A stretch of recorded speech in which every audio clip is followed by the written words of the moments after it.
Assalamualaikum warahmatullahi wabarakatuh. Alhamdulillahi rabbil alamin. Wa sallallahu wa sallama wa baraka ala sayyidina Muhammadin sayyidil awwalin wal akhirin wa ala alihi wa ashabihi ajma'in. Wa ba'du, fallahumma 'allimna ma yanfa'una wa anfa'na bima 'allamtana wa zidna 'ilman tanfa'una bihi ya rabbal alamin. Wa sallallahu wa sallama wa baraka ala sayyidina Muhammadin wa ala alihi wa ashabihi ajma'in. Walhamdulillahi rabbil alamin. Ibu-ibu dan akhwati yang dimuliakan Allah Subhanahu wa taala, alhamdulillah kita bersyukur kepada Allah Subhanahu wa taala di hari Kamis 31 Oktober 2024 ini dapat kembali melanjutkan kajian tadabbur di surah Al-Alaq. Salawat dan salam semoga Allah senantiasa limpahkan kepada Nabi besar Muhammad sallallahu alaihi wasallam, keluarga beliau, sahabat-sahabat beliau, serta pengikut beliau hingga yaumil qiyamah. Rekan-rekan yang dimuliakan Allah Subhanahu wa taala, di bagian kedua dari surah Al-Alaq insyaallah kita akan masuk di ayat yang ketiga dan seterusnya insyaallah Subhanahu wa taala. Allah Subhanahu wa taala memulai surah ini dengan Iqra bismi rabbikal ladzi khalaq khalaqal insana min 'alaq. Lalu di ayat yang ketiganya Allah kembali mengulang kata Iqra, Iqra wa rabbukal akram. Iqra wa rabbukal akram.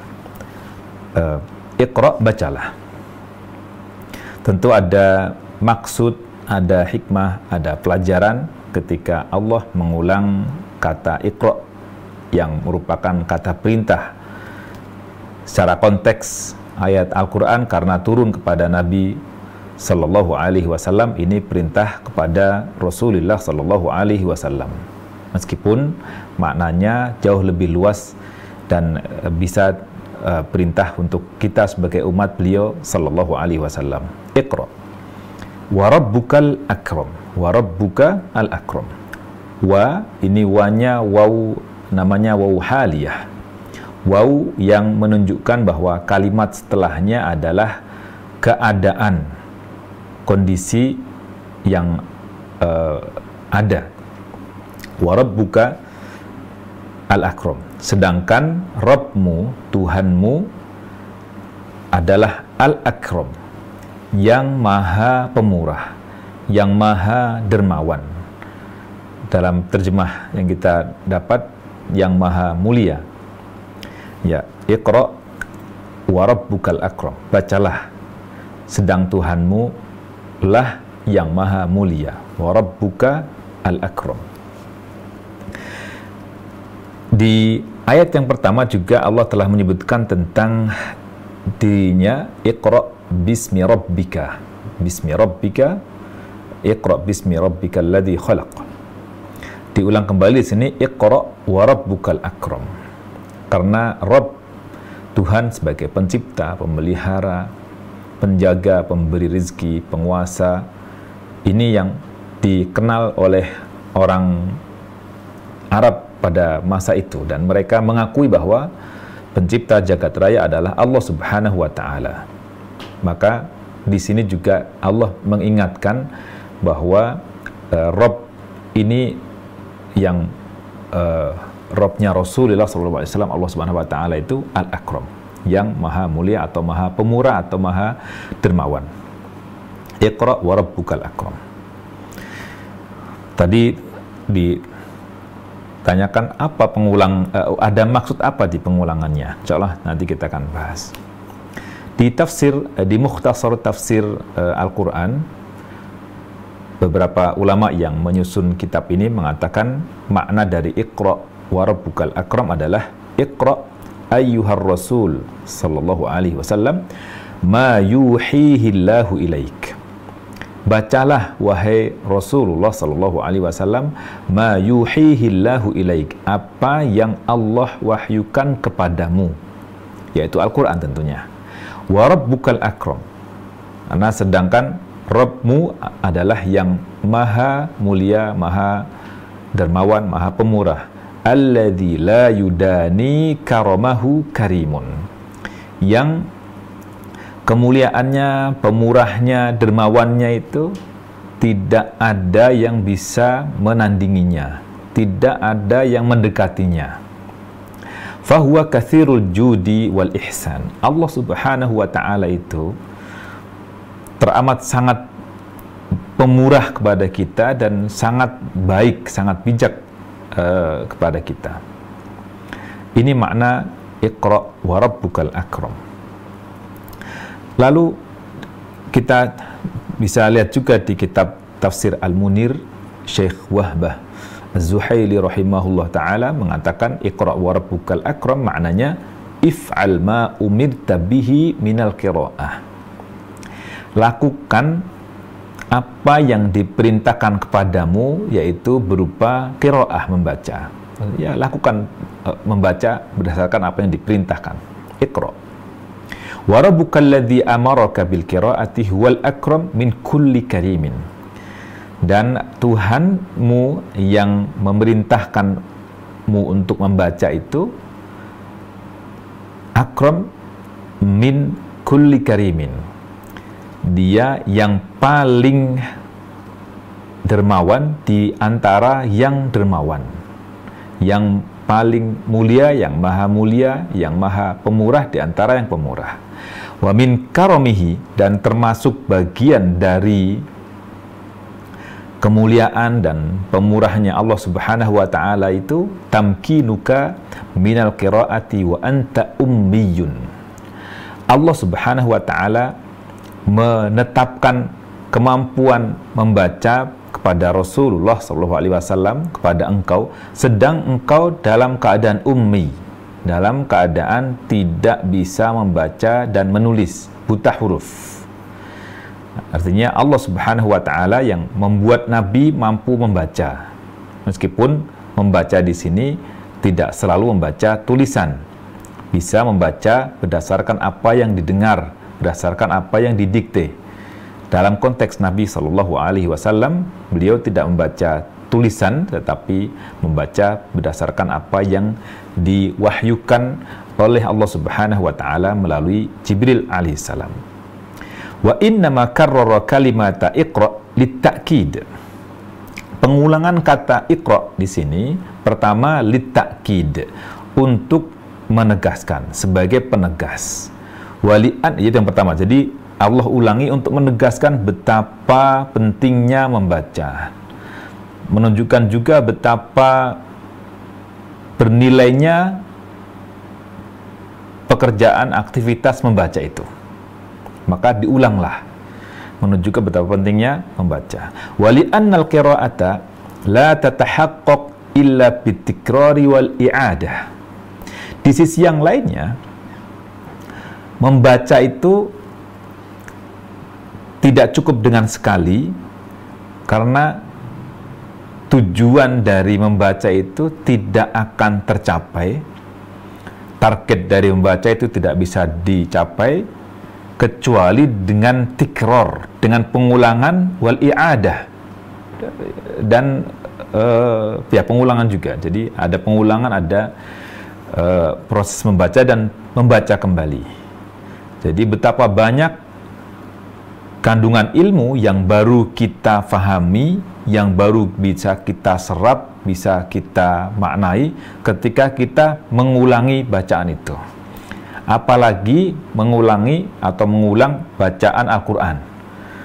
Tentu di satu sisi kita akan mendapat pahala yang lebih banyak lagi. Di sisi yang lain kita mendapatkan ilmu yang jauh lebih banyak, karena ilmu Allah dalam Al-Quran tidak akan ada habisnya. Setiap kita membaca dan membaca kembali akan ada yang baru, akan ada yang bisa kita ambil pelajaran. Dan juga di sisi yang lain juga kita akan mendapati banyak pelajaran dan ilmu yang boleh jadi kita belum ketahui. Di sisi yang lain juga akan menguatkan yang pernah kita dapat, menguatkan ilmu yang kita dapat. Ini kenapa diulang kata Iqra. Iqra wa rabbukal akram. Ya. Di sini sudah ada terjemahnya ya. Mungkin akhwat dan muslimat semuanya yang mengikuti kajian ini bisa dicek di slide-slide berikutnya, ada terjemah dari yang saya jelaskan. Baik. Kemudian Iqra wa rabbukal akram. Ditegaskan di sini bahwa fi'lu Iqra ats-tsani, kata kerja Iqra, bacalah yang kedua. Yang kedua ini ta'kidun li Iqra al-awwal, merupakan penegas bagi atau untuk Iqra yang pertama. Yang pertama sebagai penegas, yang kedua lilihtimami bihadzal amr, untuk menunjukkan perhatian terhadap perkara ini, perhatian terhadap pekerjaan membaca. Ya, tentu kita bisa pahami betapa bernilainya membaca, betapa berharganya belajar membaca, juga membaca dan membaca, karena dengan membaca kita akan mendapatkan ilmu yang banyak. Iqra wa rabbukal akram. Ya, bagi rekan-rekan yang belajar bahasa Arab, di sini disebutkan al-akram. Al-akram itu secara umumnya merupakan kata yang untuk menunjukkan lebih atau bisa jadi komparatif, bisa jadi superlatif. Jadi lebih mulia, lebih dermawan, atau paling dermawan. Tetapi di sini bukan semata untuk menunjukkan superlatif, tetapi untuk menunjukkan penegas dan mubalaghah, menunjukkan kemahaan, untuk menunjukkan betapa besar, betapa banyaknya.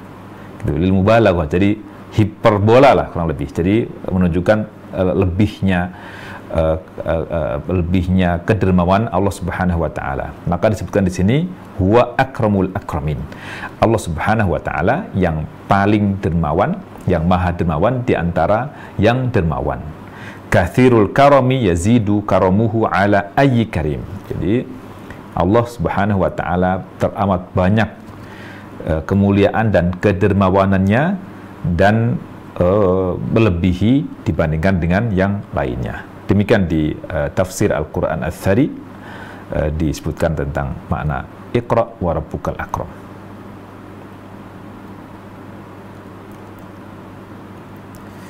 Ya, di sisi yang lain, pengulangan Iqra wa rabbukal akram mengingatkan Nabi Shallallahu Alaihi Wasallam ketika Nabi diperintah untuk membaca Iqra oleh Jibril alaihissalam berdasarkan wahyu dari Allah Subhanahu wa taala. Nabi Shallallahu Alaihi Wasallam mengatakan, ma ana biqari, ma ana biqari, aku bukan orang yang mampu membaca. Artinya Nabi menyampaikan uzur, menyampaikan alasan ketidakmampuan beliau untuk membaca, karena betul realitanya Nabi Shallallahu Alaihi Wasallam ummi, tidak membaca dan juga tidak menulis. Maka di sini ketika Allah Subhanahu wa taala sampaikan dengan warabbukal akram, ini Allah ingin menghilangkan penghalang atau uzur yang disampaikan oleh Allah Subhanahu wa taala, yang disampaikan oleh Rasulullah SAW kepada Jibril alaihissalam. Jadi ketika Jibril minta Nabi untuk membaca Iqra, beliau mengatakan ma ana biqari, aku bukan orang yang mampu membaca. Maka di sini Allah sampaikan warabbukal akram. Maksudnya Allah Subhanahu wa taala ingin menyampaikan bahwa Allah itu akram, maka tidak ada yang sulit bagi Allah Subhanahu wa taala untuk memberi kemampuan kepada Rasulullah SAW sebagai bentuk karimnya, bentuk karomnya Allah Subhanahu wa taala, itu bentuk pemurahnya dan bentuk dermawannya Allah Subhanahu wa taala. Dan di sini disebutkan juga Iqra yang pertama itu maknanya aujidil qiraah. Maksudnya ya laksanakanlah, implementasikan membaca. Lalu yang kedua, Iqra yang kedua, ista'in bismi rabbika. mohonlah pertolongan kepada Allah Subhanahu wa taala. Ya, jadi membaca terus kemudian juga mohon pertolongan kepada Allah Subhanahu wa taala. Baik. Iqra yang pertama, perintah realisasi membaca, lalu Iqra yang kedua, mohonlah pertolongan kepada Allah Subhanahu wa taala. Iqra wa rabbukal akram.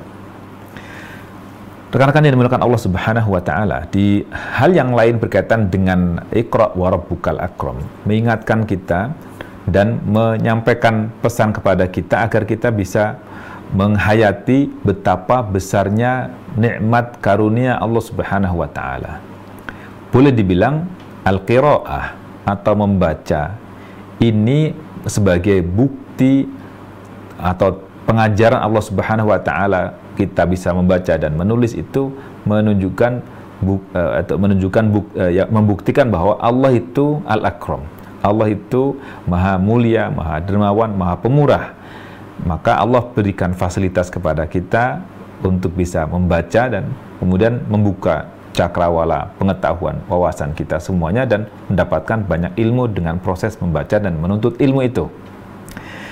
Nah, ini merupakan bentuk sayangnya Allah Subhanahu wa taala kepada kita semuanya.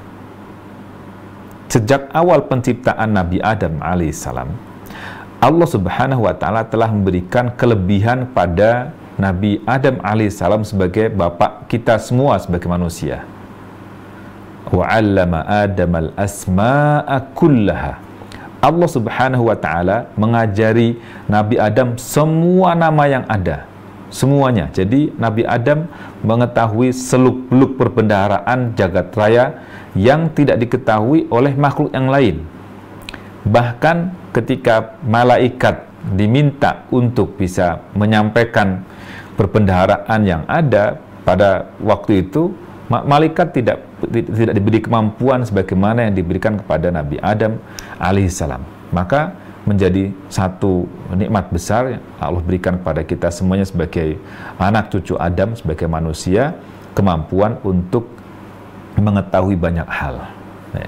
Maka di sini diingatkan qauluhu wa rabbukal akram, firman Allah Subhanahu wa taala wa rabbukal akram, fihi istisy'ar ni'matal khalqi wal ijad. Di sini kita disuguhkan, disadarkan dengan betapa besar nikmat penciptaan, al-khalq dan al-ijad, dan perwujudan kita semuanya. Itu. Fahuma ni'matani mutakamilatan. Keduanya adalah nikmat sempurna yang saling menyempurnakan. Al-ijadu binal adami bil khalqi. Allah Subhanahu wa taala mengadakan kita dari tiada dengan proses penciptaan. Lalu yang kedua, wal ijadu tsani, proses perwujudan kita atau penciptaan kita dan mewujudkan kita itu maknanya minal jahli ilal ilmi, dari kejahilan, dari kebodohan kepada ilmu. Jadi seolah kita ketika tidak berilmu itu tidak ada, maka dengan berilmu kita menjadi berada.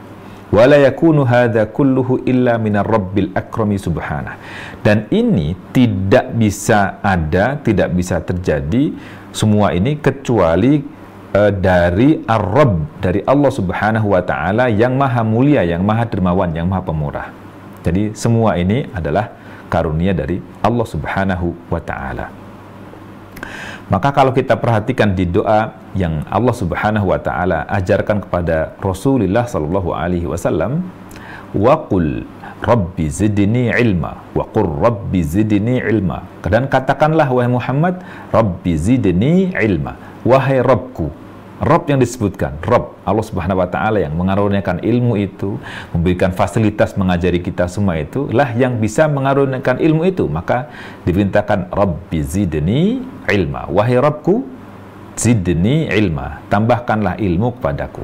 Karena sumbernya ilmu adalah Allah Subhanahu wa taala.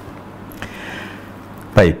Kemudian kita bisa mengenal dari ma'rifatullahil akram, kita mengenal Allah Subhanahu wa taala itu maha mulia, maha dermawan dan maha pemurah ini, maka hendaknya tertanam pada diri kita hal-hal positif yang harus ada pada diri kita ketika kita memahami bahwa Allah itu Al-Akram. Yang pertama, mahabbatuhu subhanahu wa ta'ala ala karamihi wa judihi wa ni'amihi allati la tuhsa.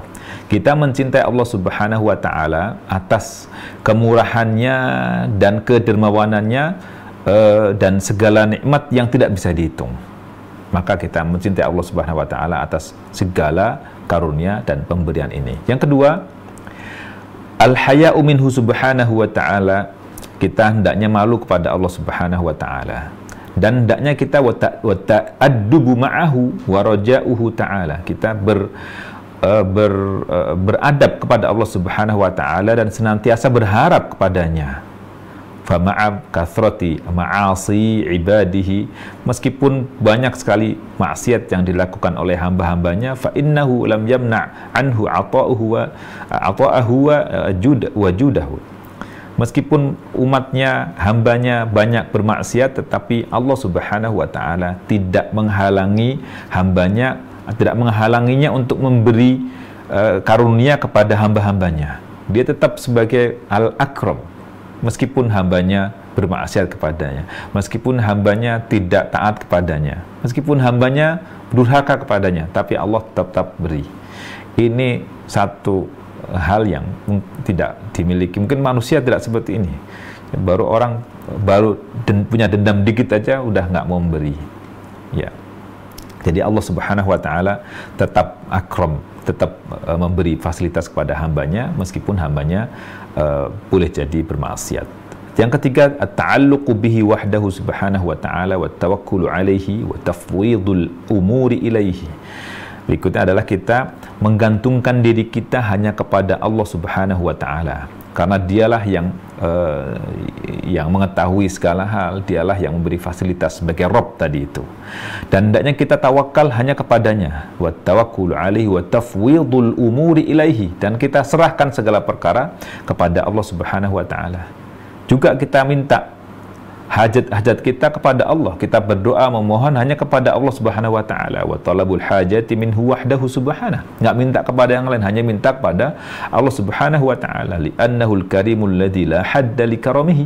Karena Allah subhanahu wa ta'ala itu karim, maha mulia, maha terpuji, maha dermawan, maha pemurah tadi itu, yang tidak ada batas kepemurahannya, tidak ada batas kedermawanannya. Pokoknya diberi semuanya. Ya. Yang ketiga, hendaknya kita menggantungkan diri kepada Allah subhanahu wa ta'ala. Yang keempat, at-takhalluqu bi khuluqil karam. Kita hendaknya memiliki kepribadian, memiliki akhlak dermawan, sebagaimana yang Allah contohkan kepada kita semuanya. Wa tahalli bi sifatil judi was sakha'i ala ibadillahi ta'ala. Kita juga hendaknya mengisi akhlak-akhlak kita dengan sifat-sifat dermawan, sifat murah pemurah, memberi kepada hamba-hamba yang lainnya yang mungkin tidak diberi fasilitas, tidak diberi kelebihan sebagaimana yang diberikan kepada kita. Yang kelima, sebagai pengaruh dari kita mengenal Allah subhanahu wa ta'ala yang maha pemurah ini, kita hendaknya ada kasratu du'a illahi ta'ala. Kita lebih banyak berdoa kepada Allah subhanahu wa ta'ala. Juga ihsanud dhanni bihi. Kita berdoa kepada Allah dan juga berbaik sangka kepada Allah subhanahu wa ta'ala. Boleh jadi Allah mencegah untuk kita dapat atau tidak memberi apa yang kita minta, tapi Allah subhanahu wa ta'ala memberi banyak hal yang kita tidak minta. Maka ketika kita minta, berdoa memohon kepadanya, lalu ternyata kita tidak mendapat itu, pasti ada hikmah baik di baliknya. Pasti ada hal yang akan diberikan kepada kita yang lebih baik daripada yang kita minta. Allahumma la mani'a lima a'tait wa la mu'tiya lima mana'at. Begitu yang kita sampaikan dalam doa kita setelah selesai salat kan. Allahumma ya Allah la mani'a lima a'tait. Tidak akan ada yang bisa mencegah apa yang engkau berikan kepada yang engkau berikan.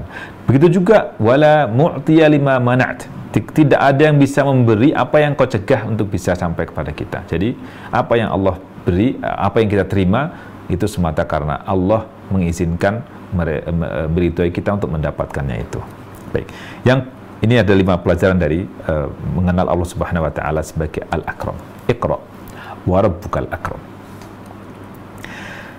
Ya, ayat berikutnya setelah Allah sampaikan Iqra wa rabbukal akram, bahwa Allah itu Al-Akram, dijelaskan di sini sifat yang lainnya. Allah Subhanahu wa taala itu alladzi 'allama bil qalam. Alladzi, yang, maksudnya kembali ke Allah tadi. Rabbuka, Iqra wa rabbukal akram. Rabbuka tadi, Rabb itu yang, 'allama. 'Allama yu'allimu. 'Allama, telah mengajari, telah mengajarkan, telah mengajar. Ini kata nomina dari mengajar ini ta'lim. Ta'lim, 'allama yu'allimu ta'lim. Ta'lim berarti mengajari, mengajarkan. 'Allama, mengajari, bil qalam, dengan al-qalam, dengan pena. Alladzi 'allama bil qalam, ini ada objek yang tidak disebutkan tapi diisyaratkan oleh kata al-qalam. Ada objek, ada 2 objek, bahkan ada 2 objek yang tidak disebutkan di sini yang diisyaratkan oleh al-qalam. 'Allama nasan al-kitabata bil qalam. Ada nasan, mengajari manusia, semua manusia, al-kitabah, tulis menulis, dengan al-qalam. Jadi dari kata al-qalam kita bisa simpulkan bahwa, atau dari ta'lim bil qalam, dengan mengajari dengan al-qalam, dengan pena itu harus ada yang diajari. Dan apa yang diajari? Yang diajari adalah manusia, yang diajarkan adalah al-kitabah, cara menulis. Baik, alladzi 'allama bil qalam. Lalu dijelaskan kembali makna al-'allama. 'Allama, selain 'allama bil qalam, Allah Subhanahu wa taala juga mengajari al-insana, 'allama al-insana ma lam ya'lam. Ma ini cakupannya jauh lebih luas. Apa-apa yang bisa bentuknya manusia, bisa bentuk makhluk benda, bisa benda mati, bisa makhluk hidup, semuanya ma. Ini kata hubung ma ini mencakup semuanya. Ma itu bisa berarti alladzi, yang ini juga, yang juga bisa mencakup laki-laki dan perempuan, bisa mencakup jamak dan tunggal, bisa mencakup yang berakal dan tidak berakal. Itu ma. 'Allamal insana ma lam ya'lam.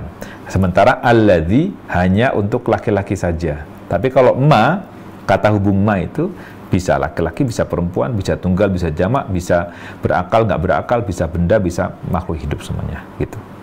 Ma lam ya'lam, apa-apa yang tidak ia ketahui, tidak diketahui oleh manusia, atau belum diketahui oleh manusia. Jadi 'allamal insana ma lam ya'lam. Allah Subhanahu wa taala yang mengajari manusia hal-hal yang tidak dia ketahui.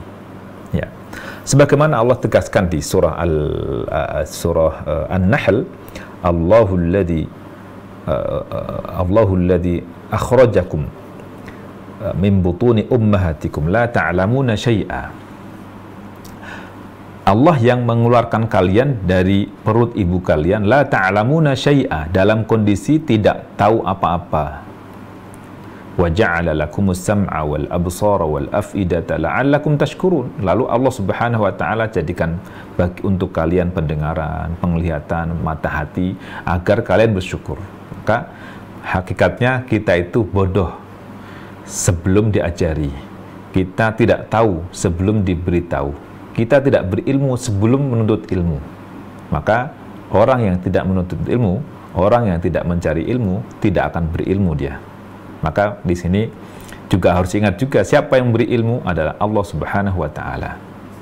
Dan ingat, Iqra wa rabbukal akram. Wa rabbuka, Rabb Allah Subhanahu wa taala, bentuk rububiyahnya Allah Subhanahu wa taala, dia berikan fasilitas untuk makhluknya tanpa pandang bulu, tanpa melihat apakah dia beriman ataukah tidak beriman. Karena al-akram tadi juga, Rabbuka al-akram juga punya ilmu.